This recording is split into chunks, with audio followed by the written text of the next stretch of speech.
Hey everyone, thanks for tuning in. So when I was in 7th grade, I went through an identity crisis. Yeah, maybe crisis is a little strong word, more like an identity hiccup, if you will.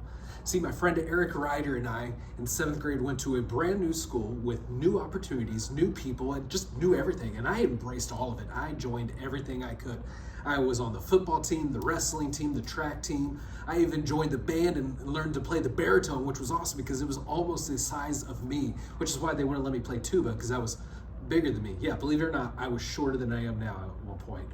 I loved it all. Now, my friend Eric, he didn't like any of that. He wasn't on any sports team. He joined the choir instead of the band. And so while he and I were best friends and we loved playing video games together and watching Star Wars all the time, he kind of drifted apart. I went my way and he went his way. And things were good. We were still friends. We still hung out and talked when we could. In football, I started hanging out with a dude named Nathan Mead. In band, I started hanging out with a dude named Evan Oliver. And I loved being a part of all these different friend groups. It was great. Until one night, Eric had a sleepover at his house where they stayed up and played video games all night. It was the greatest night ever. So I heard. See, I wasn't invited. When I confronted Eric about it, I was like, dude, what's up? He said, man, you're too busy. You're always playing football. You're always doing band. We never hang out with each other. And then as the semester went on, he and I spent less and less time together. And then Nathan and I would spend less and less time together because I'm doing band stuff, but then Evan and I would spend less and less time together because I'm doing football stuff or hanging out with Eric, and I was just in this triangle where I didn't really hang out with anybody, and I began questioning, well, who am I? Who do I hang out with? Who are my people? You know, am I an athlete? Because I wore the sweatpants every day, you know, the ones that said Ed Irons Junior High Athletics. It was awesome. We wore them every day, just like all the other 7th grade boys before us, which, come to think that now makes me want to take a shower, but at the time, we were cool. But then I wanted to hang out with all the band guys and the band heroes, and we had such a great time. We joked around and laughed, but I don't think I belonged to them either. And I was becoming less and less of a gamer, at least by Eric's standard, and I began to question, well, who am I? Because while I was a part of a different group, or while I was a part of a bunch of different groups, I didn't belong to any of them. My youth pastor gave me this word that I want to give to you now, because maybe you're questioning the same things. Maybe you're trying to figure out who you are and where you fit in and where do you belong.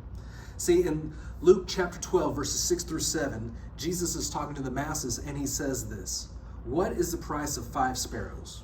2 copper coins? Yet God does not forget a single one of them, and the very hairs on your head are all numbered. So don't be afraid. You are more valuable to God than a whole flock of sparrows. Now this tells you something very important right there. It tells you this: you are loved. God loves you.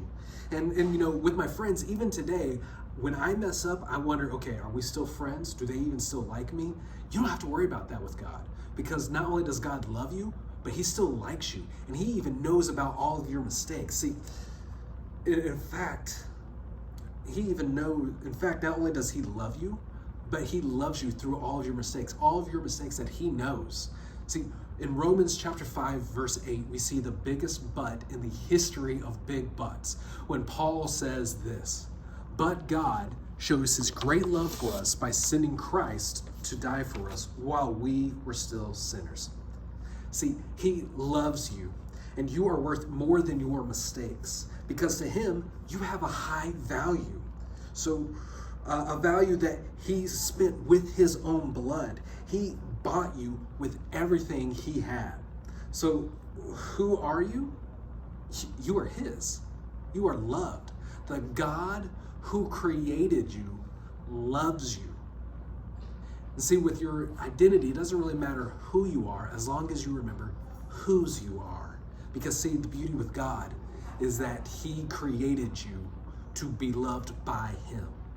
And he loves you and he likes you. So when I went back to junior high, yes, I was still a part of all these different groups and I had to learn how to juggle all the different things that were pulling my time away.